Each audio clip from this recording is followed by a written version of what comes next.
ഉടുപ്പില്ലാത്ത അപ്പത്തിന്റെ 1-ാം ദിവസം ശിഷ്യന്മാർ യേശുവിന്റെ അടുത്ത് വന്ന് ചോദിച്ചു, നിനക്ക് പെസഹ എവിടെ ഒരുക്കണമെന്നാണ് നീ ആഗ്രഹിക്കുന്നത്? അവൻ പറഞ്ഞു, നിങ്ങൾ പട്ടണത്തിൽ പോയി ഇന്നയാളുടെ അടുത്ത് ചെന്ന് പറയുക, ഗുരു പറയുന്നു, എന്റെ സമയം സമാഗതമായി. ഞാൻ എന്റെ ശിഷ്യന്മാരോട് കൂടെ നിന്റെ വീട്ടിൽ പെസഹ ആചരിക്കും. യേശു നിർദ്ദേശിച്ചതുപോലെ ശിഷ്യന്മാർ പെസഹ ഭക്ഷിക്കാനിരുന്നു. ഭക്ഷിച്ചുകൊണ്ടിരിക്കെ അവൻ പറഞ്ഞു, സത്യമായി ഞാൻ നിങ്ങളോട് പറയുന്നു, നിങ്ങളിൽ ഒരുവൻ എന്നെ ഒറ്റിക്കൊടുക്കും. അവർ അതീവ ദുഃഖിതരായി. കർത്താവേ, അത് ഞാനല്ലല്ലോ എന്ന് ഓരോരുത്തർ അവനോട് ചോദിക്കാൻ തുടങ്ങി. അവൻ പ്രതിവചിച്ചു, എന്നോട് കൂടെ പാത്രത്തിൽ കൈമുക്കുന്നവൻ എന്നെ ഒറ്റിക്കൊടുക്കും. മനുഷ്യപുത്രൻ എഴുതപ്പെട്ടിരിക്കുന്നത് പോലെ പോകുന്നു. എന്നാൽ മനുഷ്യപുത്രനെ ആരൊറ്റിക്കൊടുക്കുന്നുവോ അവന് ദുരിതം. ജനിക്കാതിരുന്നെങ്കിൽ അവന് നന്നായിരുന്നു. അവനെ ഒറ്റിക്കൊടുക്കുന്ന യൂദാസ് അവനോട് ചോദിച്ചു, ഗുരു, അത് ഞാനോ? അവൻ പറഞ്ഞു, നീ പറഞ്ഞു കഴിഞ്ഞു. അപ്പോൾ യേശു അപ്പം എടുത്ത് ആശീർവദിച്ച് മുറിച്ച് ശിഷ്യന്മാർക്ക് കൊടുത്തുകൊണ്ട് അരുളി ചെയ്തു, വാങ്ങി ഭക്ഷിക്കുവിൻ, ഇതെന്റെ ശരീരമാണ്. അനന്തരം പാനപാത്രം എടുത്ത് കൃതജ്ഞതാസ്തോത്രം ചെയ്ത് അവർക്ക് കൊടുത്തുകൊണ്ട് പറഞ്ഞു, നിങ്ങൾ എല്ലാവരും ഇതിൽ നിന്ന് പാനം ചെയ്യുവിൻ. ഇത് പാപമോചനത്തിനായി അനേകർക്ക് വേണ്ടി ചിന്തപ്പെടുന്നത് ഉടമ്പടിയുടേതുമായ രക്തമാണ്.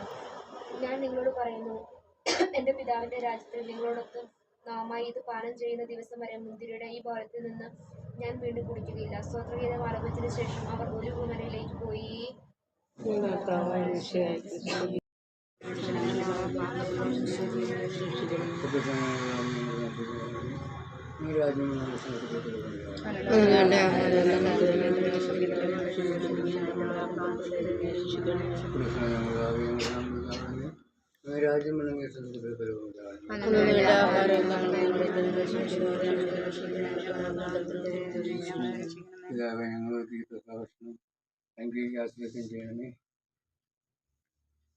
അപ്പോൾ അപ്പൊക്കെ മുറിച്ച് പാലൊക്കെ കൊടുക്കുകയാണ് കേട്ടോ.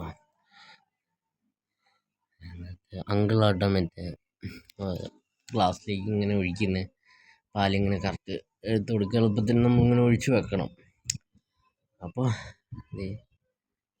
പപ്പ കഴിച്ചു. എന്നിട്ടിനി ഓരോരുത്തർക്ക് ഇങ്ങനെ കൊടുക്കുകയാണ് കേട്ടോ.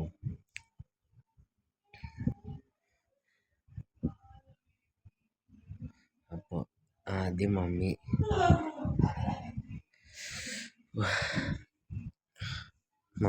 അത് കഴിഞ്ഞ് അങ്ങനെ ഓരോരുത്തർ എന്തായാലും വളരെ നല്ലൊരു ഇതായിരുന്നു. ആദ്യം മമ്മി, പിന്നെ അമ്മ, പിന്നെ ആരാ, പിന്നെ ആരായിരിക്കും, പിന്നെ നമ്മുടെ സ്വന്തം അങ്കിള് കഴിഞ്ഞ്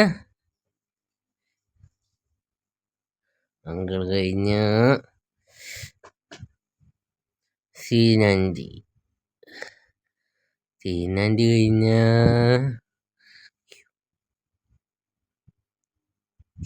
തക്കട് കുഞ്ഞേച്ചി